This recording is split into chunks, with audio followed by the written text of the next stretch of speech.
Jahapur Kamalakanta academy ও কলেজের প্রাক্তন শিক্ষার্থীদের ঈদ পুনর্মিলনী অনুষ্ঠিত। আমাদের স্কুল আমাদের ভালোবাসা এই প্রতিপাদ্যে কুমিল্লার মুরাদনগর উপজেলার ঐতিহ্যবাহী জাহাপুর কমলাকান্ত একাডেমি ও কলেজের প্রাক্তন শিক্ষার্থীদের উদ্যোগে ঈদ পুনর্মিলনী অনুষ্ঠিত হয়েছে। মঙ্গলবার 18 জুন সকাল 10টা থেকে বিদ্যালয় প্রাঙ্গণে এই পুনর্মিলনী অনুষ্ঠিত হয়। অনুষ্ঠান শেষে উপস্থিত প্রাক্তন শিক্ষার্থীদের মাঝে র্যাফেল ড্র ও পুরস্কার বিতরণী অনুষ্ঠিত হয়। উক্ত পুনর্মিলনীটি বিদ্যালয়ের 2014 থেকে 2024 ব্যাচের শিক্ষার্থীদের অংশগ্রহণে এক আনন্দঘন মিলনমেলায় পরিণত হয়।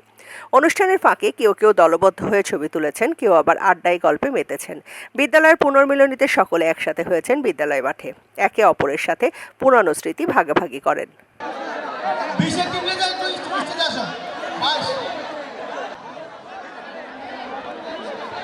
এই শিপা 19-এর মান সম্মান রাখিস। আর আরেকটা কথা, কেউ সাইড টক করবে না, সাইড থেকে কেউ বলবেন না বামে আসে ডানে আসে, আমি অনুরোধ করে বলতেছি।